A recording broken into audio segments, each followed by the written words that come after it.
lightweight, step at a side when we come in. Feel it in your chest, the syllables get pumping.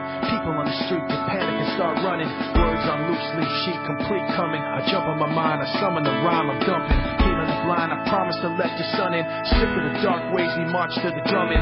Jump when they tell us that they want to see jumping. Dad, I want to see some fist pumping. Lift something, take back what's yours. Say something that you know they might attack you for. Cause I'm sick of being treated like I have before. Like a stupid standing for what I'm standing for. Like this war's really just a different brand of war. Like it doesn't cater to rich and a fan. All right, welcome to Wide Awake Radio. I'm Charlie McGrath, your host. My website's wideawakenews.com. We have nearly 80 people in the chat room, so if you want to join us tonight for open topic / simulcast night, head on over to wideawakenews.com and jump into the chat room, and you can join the program there. In just a few minutes, I'm going to bring up Doc from the Watchman.fm.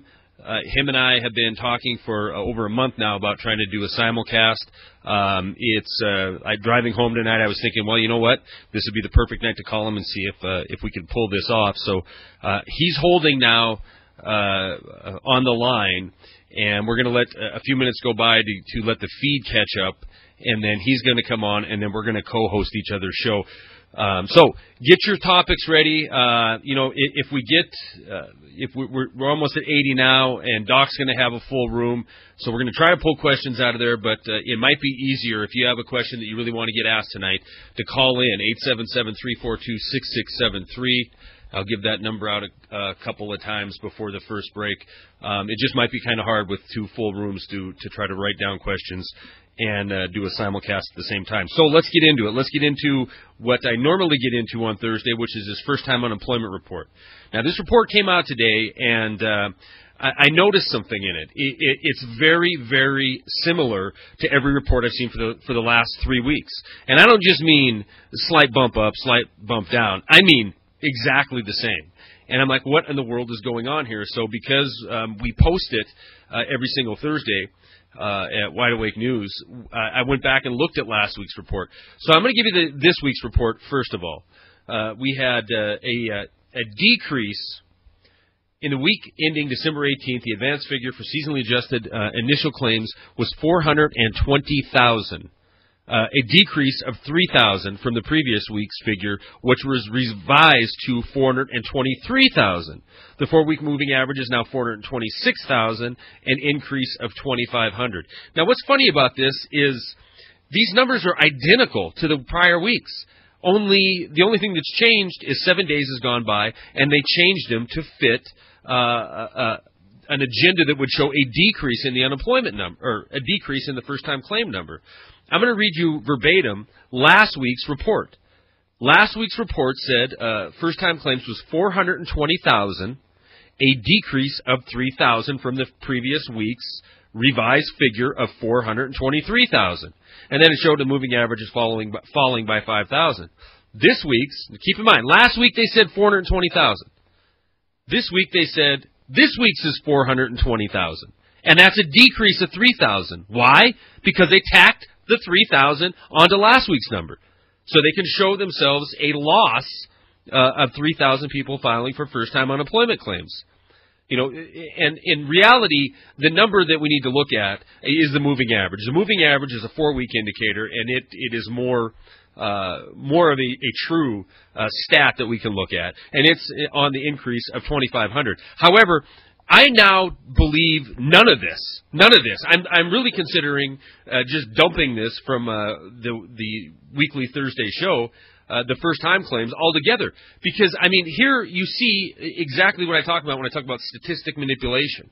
They can take a number, they can say whatever they want about it, and then a week later tack on a few more thousand to truly represent what happened last week. Next week they'll do some other shenanigans just like it towards the end of the year. And then quietly in mid-January or early February, they'll come out and say, well, we had to adjust everything down another 800,000 jobs for 2010.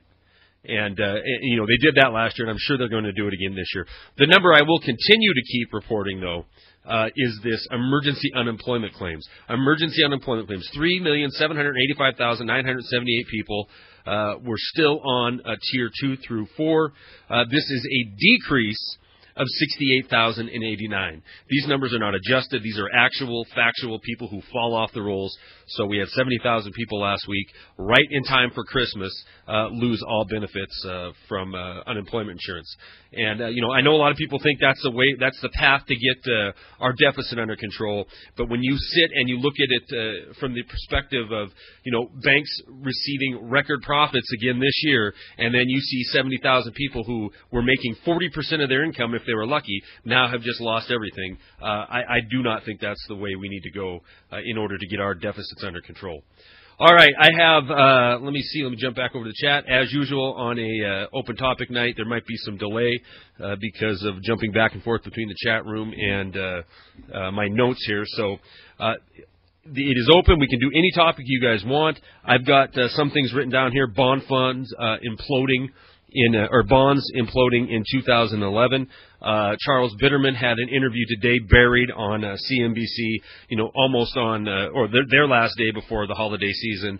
Late in the day, they put him on there. For those of you who don't know him, he is the CEO of Trim Tabs, which begged the question a year ago, where the heck is all the money coming from that's pumping up the stock market? I want to get into that article. I also have 10 reasons why the American dream is falling apart, and that is from Michael Snyder over at theeconomiccollapse.com. So I want to get into all them. We have about 3 minutes before the break, so I'm going to see if we have Doc, if we're up to speed. Doc, are you there? Yes, sir, I am, and thank you for having me, man. Oh, man, as soon as I heard your voice, I was going to open my show. I was going to do my Doc. I've been working on it, Doc. I've been working hard on it. All right, welcome to the show. I'm trying to get it. That's your trademark, and I'm infringing on your trademark.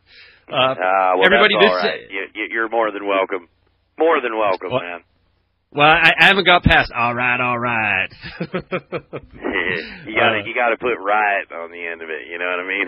Oh, that's right. I forgot about that. Right? I can't do it. I'll work on it, Doc. I'll bring it up next time. Doc over at the Watchman.fm. You guys are doing great things over there. We have about 2 minutes before this break, so I wanted to first start off when you came on and hello to the Watchman audience because we're being simulcast, correct? Yes, we're being simulcast. I don't know. I'm getting. They're telling me over here though. I've got it. There's a commercial or something playing in the background, and I don't get it. I don't have anything on my end, so I don't understand. I'm getting a dual feed. They're telling me over here, so I don't know. Okay. Well, do you want me to let you go for a minute and call you back, or do you want to just hang out, or? No, we'll just go with it, and okay. We'll deal with it. Here's what I wanted to start the show when you came on here to help co-host. I wanted to talk about some of the changes over at the Watchman because I'm hearing some really good things. I think there was some some troublemakers, Doc. I don't know how else to say it, and it sounds like that problem is fixed. And I'm hearing just good things everywhere about your network over there, your website, your radio show, Eric's radio show, and the whole crew over there. So congratulations on that, and I'm glad that things are going well, and I'm glad that you were able to work the flies out of the ointment, as it were. Yeah, like with every business, you know what I mean. You have folks that get disgruntled when they go do something, and yeah, we're not much unlike any other network out there. People come, people go, and some folks don't know how to go gracefully, even when they're given the opportunity. So we've managed to get through all the hurdles, and it looks like it'll be smooth sailing from here on out. I'm pretty happy about the great group of guys we have here, including you and John Stokes both. Broadcast over here, a couple of class acts, so I'm pretty happy about it, man. Well, I'm happy about it too, and I'll be happy. Some of the folks on the show here know I'm in the middle of a transfer for my job. Everything's working out there, so I'll be fully moved in my new location by the second week of January. So I will be, and Doc and I have talked. I'm going to give him a couple hours a week live over there at the Watchman.fm, so I'm excited about getting over there and doing a live show. I hate running rebroadcasts here, and I'm sure you do as well, Doc, over on your station as well, Doc. So I look forward to coming over there and being able to give you a live show. Awesome. That'll be great. Although the ones we've been playing have been great ones too, man. Well, yeah, it's easy for me. I can cherry pick the good ones when I only got to give you 2 hours a week, and then I have 10 hours to choose from. So, Doc, hold on there. We're going to take this break. Hopefully, we get the double feed issue worked out. I know we have a caller on the line. Patricia, we'll get to you right on the other side of this break. We'll be right back with Doc from the Watchman.fm on Wide Awake Radio, simulcast, open topic Thursday. We'll be right back.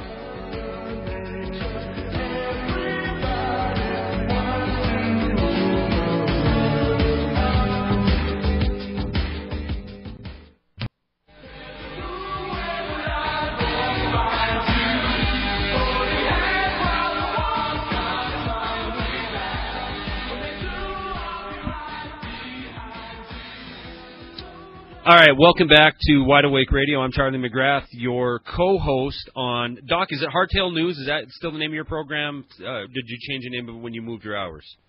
No, that's the name of the program is Hardtail News, and that's because I rode one for a whole lot of years. All right. So welcome back to Hardtail News and Wide Awake Radio on the Rinse Network and on Watchman.fm. We do have some callers lined up.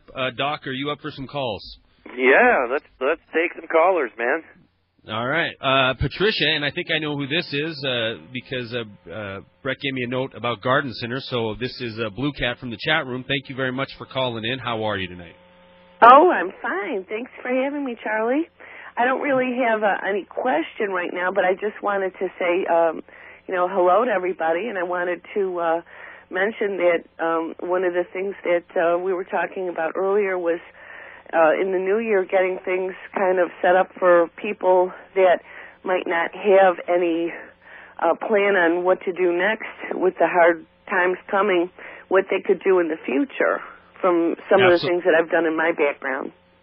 I absolutely, I want to get you on because, from the email correspondence you and I have had, you've done it sounds like you're not only, you run some garden centers, and you teach people how to prep, but you're also a professor, am I wrong?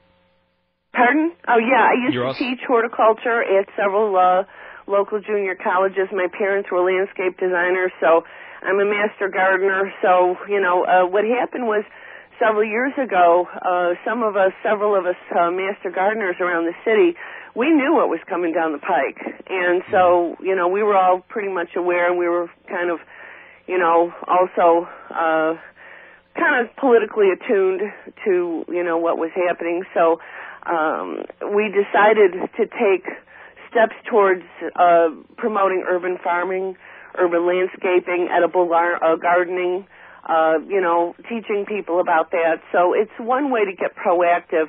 People have a tendency to get kind of despondent when they hear about some of the subject matters that you talk about, and they don't realize where they could take the next step. So the thing is that what I'd like to do is kind of take people towards the next step. And so when this way they have something in their larder, they have something, tools that they can use to achieve, growth insofar as building up their home, building up their garden, building up their sufficiency. That's the thing where we want them to be. So that's what we're doing here, at least in Chicago. Well, and you know what? I think I definitely want to get you on because there's an aspect, that I don't think about sometimes until I have correspondence with people like you, which is, I'm here in Montana, and I have a lot of friends who raise cattle. I have a lot of friends who grow food. I'm in Montana. There's 1 million people, and we're, the fourth largest state in the union geographically. So. But I'm going to get you back on to talk more in detail because there's a lot of people who are in urban areas. Most of the people in the country are in urban areas. So I look forward to... Well, it doesn't necessarily have to be urban. We could do, we could take it towards any way you'd want to. It's just a matter of expanding the system. That's all. But the point is that I want to applaud what you are doing, Charlie. You're doing wonderful work. And it's just something that I saw, when I saw some of the kind of the sadness in the chat room, I wanted to take it to another level and kind of bring some hope to some people. It's like this is all comes from my work in the peak oil community. So I've been in that community for a number of years, for about 6 years now, actively as something. I'm the postcarbon.org's a representative in Chicago, so we've been dealing with this for a long time. So some of the issues that you're dealing with on your show, they're going around already in associative communities. So it's time for the associative communities to kind of band together because, it's not going to be getting any better. In fact, it's getting progressively worse fast. So if we don't get online together now, it's going to be really tough. I agree, Patricia. And I will. I'll get a hold of you early next year, and we'll get you back on to share some of your knowledge with us. So thank you very much for the call. Oh, thank you, Charlie, and you have a happy Merry Christmas, everybody too. Thank you. All right, thanks, Patricia. Doc, I mean, PrEP is one of the things that we're talking about on this program. I've admitted on air that I don't do it enough, and I know that there's guys on your network who do it more, but I think you and I have taken a position, with the YouTube channels and the radio shows to try to point out what's going on politically, geopolitically, or locally, and even nationally and economically. And I think that's important because, you and I both seem to have a gift to break down issues and point out where corruption lies and which direction we're heading. But what are your thoughts on PrEP? I mean, I know you personally have taken steps to protect yourself and your family. Do you think we're getting close to the time where we're going to have to start instituting what we've prepared over these last couple of years? I think this next year is going to be very, very bad, very tough. I believe that we may see even official austerity in America. I know this last supposed tax bill was really, at least before it was revamped, was a stealth austerity bill designed to kind of slow the bleeding a little bit when they were talking about $1 trillion in new taxes and cuts in all the services. And I knew it wouldn't get passed, but I saw it as the attempt to kind of slow the bleeding. And so to me, I think that a lot of folks are going to be using the things that they've put together for PrEP. And the interesting thing is folks got to see me go in the last 2.5 years from being not ready at all to being on 5 acres and having 2 years of food stocked up and enough ammo and things of that nature to protect what we've got here. Because if folks saw what happened at the Air Jordan release today and last night, the riots, the people getting maced because they didn't want to wait in line to get a pair of tennis shoes. Imagine what they're going to do when they can't afford to buy regular food items anymore. And that's not even talking about how much the food's going to go through the roof.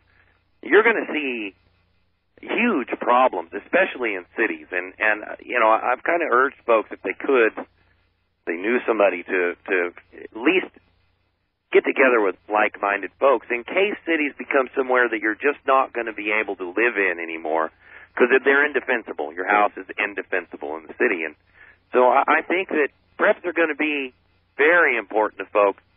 Probably it'll be readily apparent by the end of spring that things are just they're not going to be able to put it back together. And that's my personal opinion. I just feel it coming, Oh, I do know exactly what you mean, and I'll get into some more numbers later on in the show. We're going to skip the second break. I'm going to try to talk Brett into letting the show skip the third break as well, so we have no more commercial breaks for the rest of the show. Doc, if you have one, just jump in. Do we have to take any breaks for your program? I can take my breaks at the hour, and so it's cool. We can run straight through if you like. Very good. Well, let's go to Bill because he's been holding for a little bit. Bill, you there? Yes, I am. Thanks for holding. Appreciate the call. Hello, Charlie. It's an honor to speak to you. And, Doc, it's an honor to speak to you, too. My pleasure. Well, thank you. Charlie, last week when Warren was on, he spoke about the the fact that he believed let me gather my thoughts here. He believed that the coup had already taken place in this government, and basically it was game over. What do you think about that? Well, I'll give you my opinion, then I'll kick it to Doc. When Warren was on Monday, he talked about a de facto coup that has happened in this country, and what premise he was coming at is the intelligentsia, the people who control the information that is fed to our so-called leadership. That is where the coup occurred. Now, no matter what the intentions is of a so-called Tea Party movement that gets led into Washington, somebody who has the right intentions in their heart when they go there, they are led by their masters, and in a lot of cases, these masters are the people that myself and Doc have been talking about for a long time. But do I agree with him that the power de facto coup has happened? I absolutely 100% agree with that. I think that if somebody goes to D.C. and they or any government level that has power over the powerful senators and powerful congressmen who hold sway over committees, these guys are infected. They're infected by the people who are either financing them or feeding them information. So we have a government, a federal government, that's gripped and locked in fear. Uh-oh. I'm still here. Okay, Doc, you're still there? Bill, are you still there? Yes, I am. Thanks. Okay. All right. I had a weird... there we go again. It's like you're getting another call, and it's overpowering my headset. Anyway, to get back to your question, yes, I think a coup has occurred, and I think this coup is the power has shifted from our government to a very few elites who control either the money that finances these so-called representatives, or controls the information that they get. And you can see that. You can see the fervor generated in the nation right now over 19 Saudi Arabians who climbed on a plane nearly a decade ago and killed 3,000 people. I pointed out on this show and in videos before, we lose more people in 1 year because of smoking or because of lung cancer than we've lost in the last 20 years, 9/11 included, because of terrorism.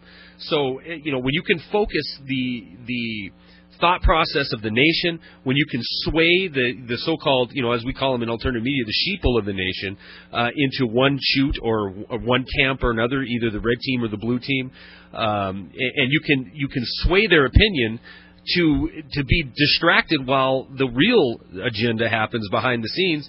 That is a coup. I mean, the government is no longer in the hands of the people; it's in the hands of a very, very select few.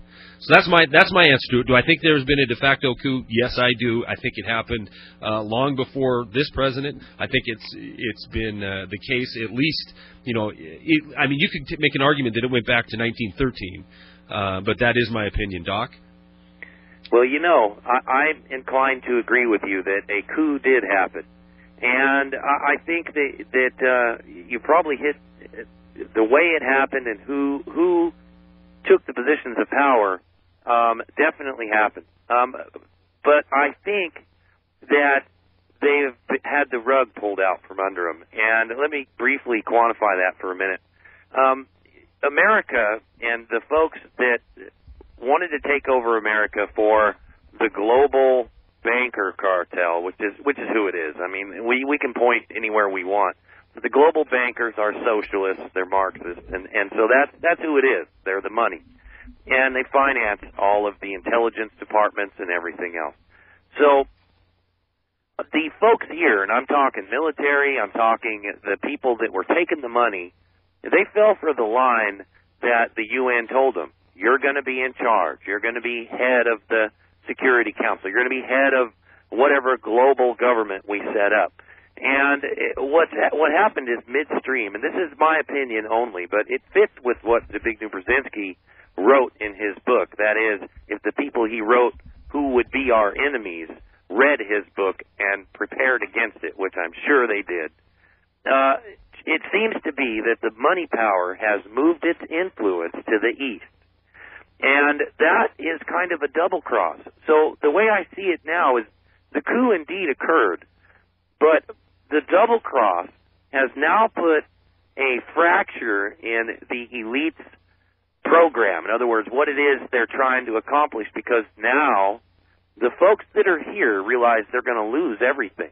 And so I think that because of that fracture and because of that betrayal amongst the elites right now, I think that we're not going to see a transition into a world government, so to speak, or a global governance that they would like to see. And what I think we're going to see is an escalation in the Koreas to the point of war that will also escalate further into the Eurasia, and ultimately it will end up in a kicking of the chessboard, because the folks with the money can always start over. They finance all these things, and they finance the rebuilding. And the suffering that it causes, I think, will make people more acceptable of a global government that can promise them peace. And that's the only piece that I would add into what you guys said. That's very interesting, Doc. And I actually, listening to your theory, I agree with that. You can almost see the betrayal happen amongst the money brokers and the so-called elite. And if you look at the alliances now that are forming, and Bill, I'll get back to you in just a second here, but if you see the alliances forming now between countries like Russia and China, where it used to be if a country decided they weren't going to trade their oil in U.S. dollars, or they weren't going to have it as their reserve currency, we would just invade and kill them. But now players, they're getting together like Russia and China, who've decided to no longer partake in the U.S. dollar. And that is in and of itself a betrayal. Wouldn't you agree?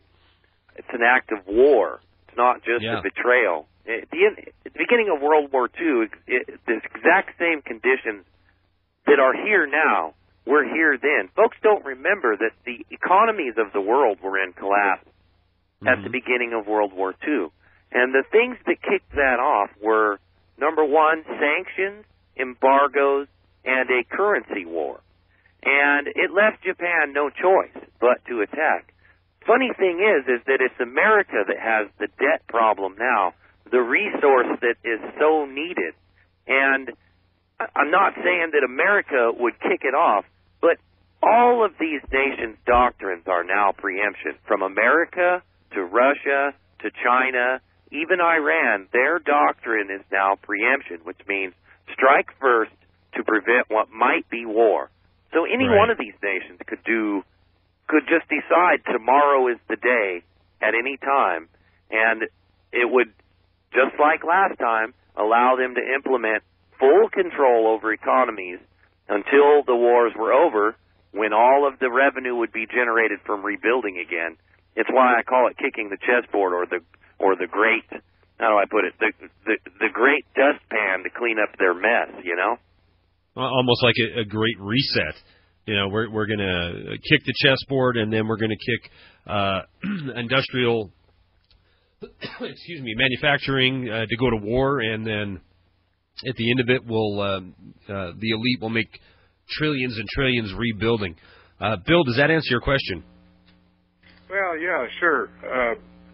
I guess the question I have is I've taken some steps, like Doc. We've stocked up silver, gold, food, moved into the country, some of that sort of thing.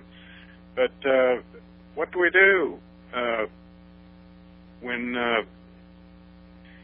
actually this new government takes over?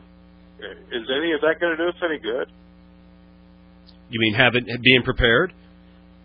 Sure, we'll be prepared, but what stops them from just coming in, taking over, and that's the end of us? I think, go ahead, Doc. The answer to that is really simple. The reason no one invaded America before is because, as Yamamoto put it, there was a gun behind every blade of grass. Now, we have a Second Amendment in this country, and granted, we're not going to get a lot of people to buy a weapon and learn how to shoot it. But if we can convince just 3 every people we know that don't have arms now to go down and buy them and stock up, that deterrent alone is pretty much enough to keep folks off our soil. It's also what was written into the Constitution to ensure that we the people could restore constitutional government in America. Now, am I calling for armed revolt? Of course I'm not. But what I'm saying is, if the people are pushed to the point where they're left no other opportunity or no other recourse, that's why the founders wrote that in, and we would be constitutionally correct to do so. And that's my best answer to you. And of course, guns won't shoot down nuclear weapons, but they will protect you in the aftermath of chaos. I guarantee it. Right, and Bill, I would say that I've never put the message of prepare to fight a war with the Chinese in America or some kind of invasion. My idea is I'm looking at the history of the world and even looking at the last example of a collapse in the Soviet Union, where you see despotism, that becomes the rule of law, or the mob becomes the rule of law. A lot of people think that cannot happen here, but a lot of people thought it could not happen in the former greatest empire on the planet, which was the Soviet Union, and it sure as heck did. I was in Germany when the wall came down, and there was a system that had a black market economy already in place, and were more able to handle a collapse because they had this black market economy in place because of the Soviet system of rationing for years.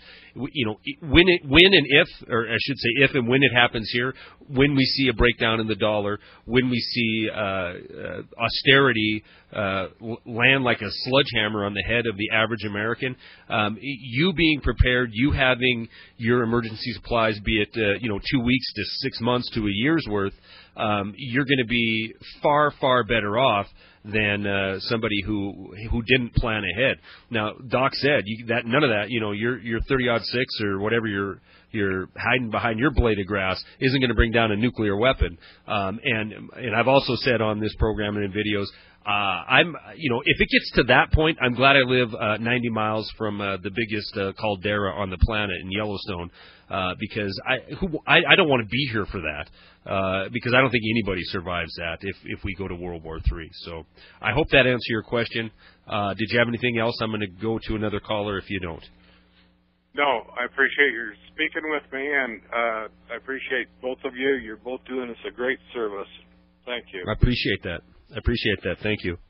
Me too. Thank you very much. All right, and Doc, when you talked about Korea there a little bit, that was one question I pulled out of the chat room, which was talk about the Korean mess, and that is a mess, and we see little blurbs come out in the pop culture media about the North Koreans shelled this island that was the South Koreans, and now the South Koreans are doing war games. Usually 30, 40 seconds worth of news, and I think that's just conditioning to keep it in our mind that peninsula could erupt in any second. And that truly is the proxy. I mean, North Korea is the proxy for Communist China. South Korea is the proxy for Empire America. And something flies across the border, nuclear-armed nations. Preemption, as Doc just said, is in vogue. Preemptive action used to be what we would consider tyrannical, and now it is the word of the day. So if North Korea is even letting out statements as recently as today, talking about they might wage this righteous war and spoke of nuclear weapons. So you're right, Doc. Any day we can wake up to all the news alphabet channels with their little banners at the bottom flashing World War III, and it wouldn't be a shock. No, I don't think. I thought for a while. Let me talk about this for a second. I thought for a while that because of the persuasion of our media, that they might succeed in persuading the American people that they would be better off if they were connected with Canada and Mexico and the EU in a partnership. But I saw, as the information got out, that more and more Americans were not going to put up with that. And so the great distraction started happening. Now, the First Korean War, folks can say that it was fought between Koreans, but it really wasn't. It was fought between Americans, MacArthur, and the Chinese. We ran into almost 1 million Chinese, and it ended up being a stalemate, and that's why the DMZ was created, and there's been no formal declaration of ceasefire or even peace with those two nations. And so every now and again, whenever you rile up the dragon over there, they use their crazy puppet guy to rattle their saber, because China's been smart. They've sent arms, they've sent military expertise to nations that agitate us. And not that we haven't done the same. Don't get me wrong. America sends more agitators, I think, than anybody else into agitating nations. But they use South Korea and North Korea as saber rattling. Well, the saber rattling has gotten to the point where there may or may not have been a missile launch by either us or them. Of course, there was a missile launch. We're just not positive whether it was us as a warning or them as a warning.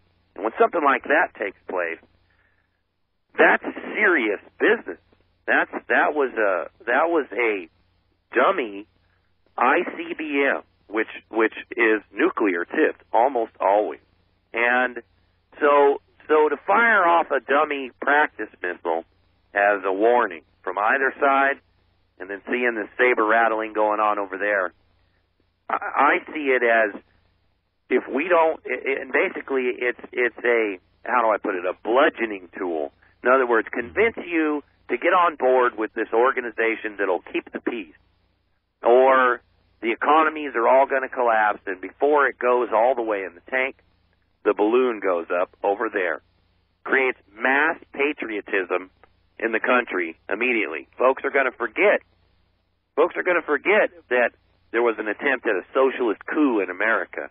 Folks will forget that quickly when there's an enemy in front of them that presents a possible 30% annihilation of population and land. And those are the official military figures. They claim we can survive a nuclear war with China and Russia with just 30% land mass loss and 38% population loss. To me, those aren't acceptable losses, but our military believes that it can win that war, that kind of war. And that's why you should be very afraid and very ready to deal with a world without rule of law, at least for a period of time after something like that. That's great advice, Doc. And you were going back into history a little bit, talking about the economic order of the world, what the economies of the world look like pre-World War II and even pre-World War I. But World War II, obviously, we were gripped in the Great Depression, the first Great Depression, and the answer out of that was obviously World War II. And if we're looking at history repeating itself, here we are again. We're on the brink of.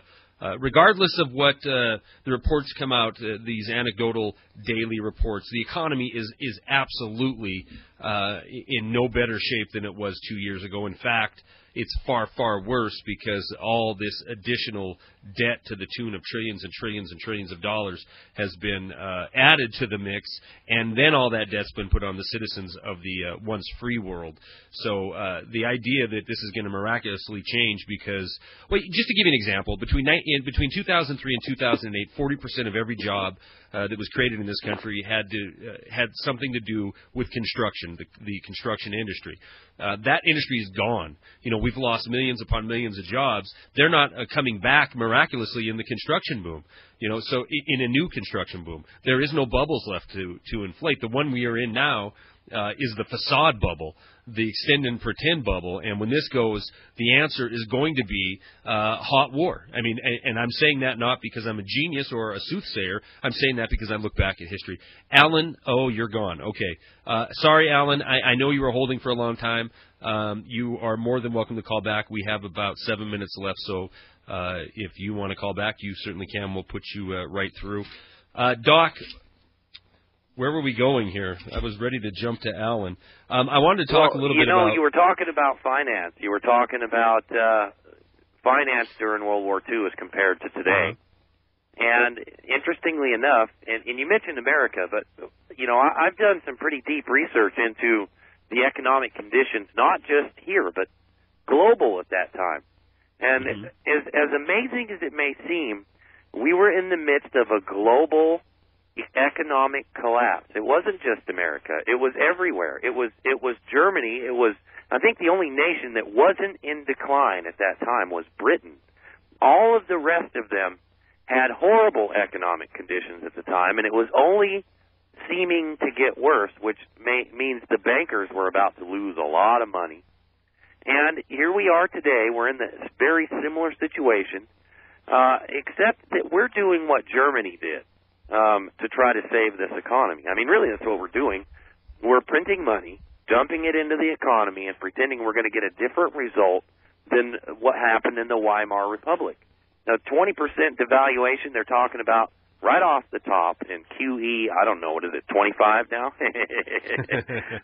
and not only that, but to bail out the EU on top of it, which they're saying all of the nations that already got bailouts over there are going to need at least double what they got. And nations like Spain and Portugal are much, much worse than they're letting folks know.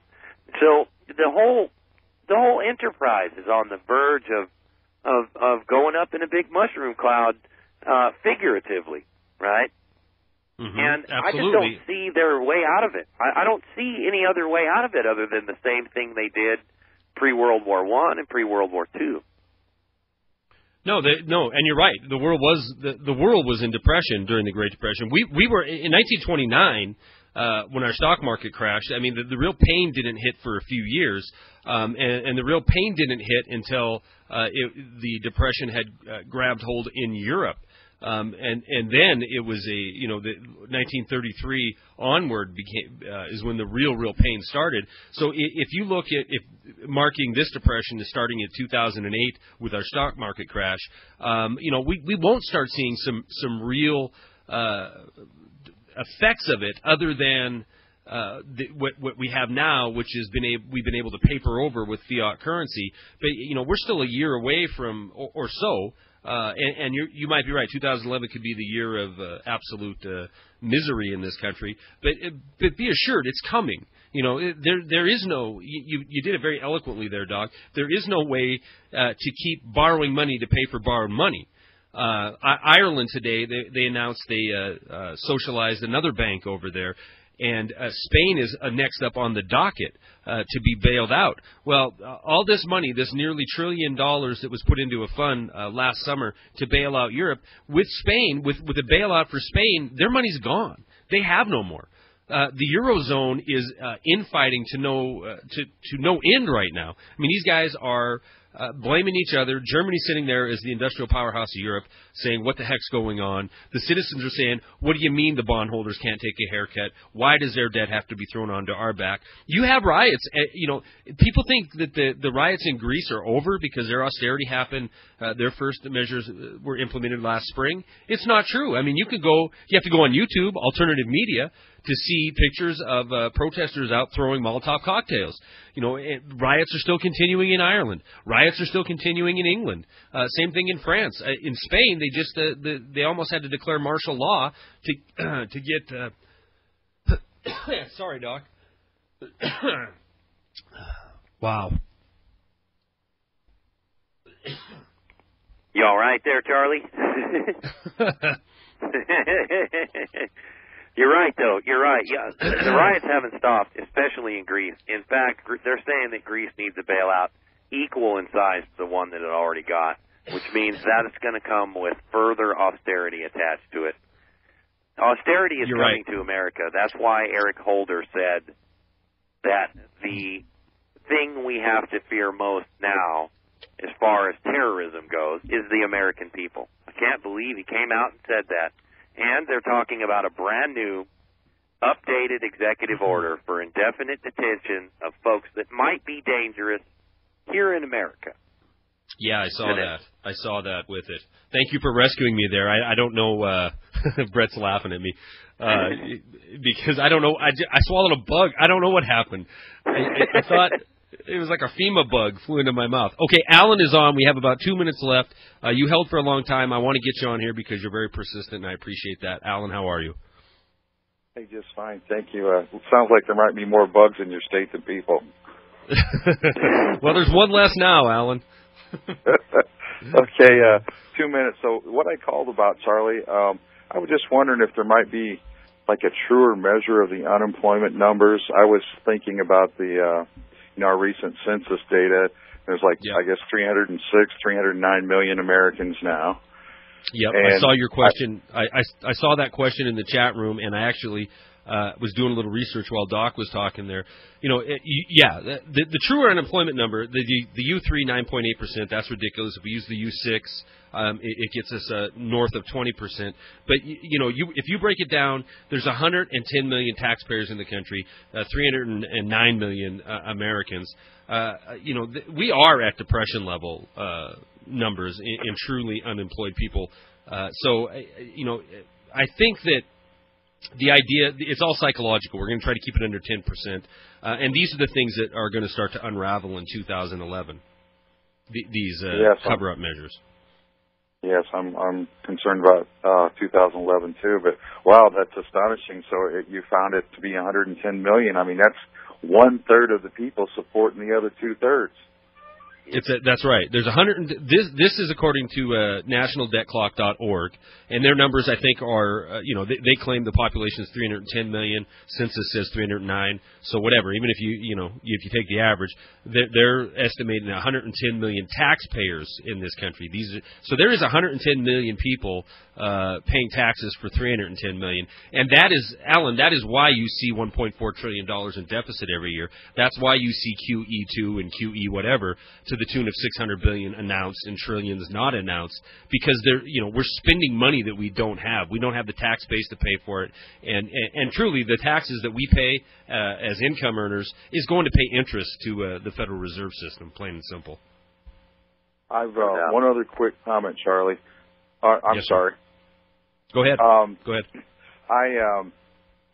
I have encouraged on some of my comments on YouTube that people pick one subject, one area to fight in. Yep. Because if you stop and think about everything, as I did, I got so overwhelmed and depressed about everything that's like, I can't fight on all fronts, but if you can pick one item that you work for against, I think that one I found was I went to my local library and tried to look up information on shotguns to decide what one I wanted to buy, and a message came up, and they would not allow me to look up anything about shotguns or bullets on a public library. You got to be kidding.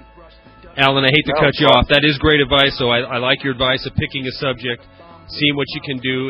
If you don't want to overwhelm yourself, that is great advice. I appreciate you holding.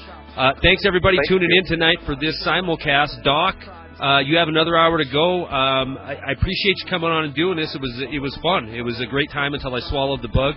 Everybody stay tuned for Doc, because he's going to keep going over at the Watchman.fm Hardtail News. Everybody have a great night.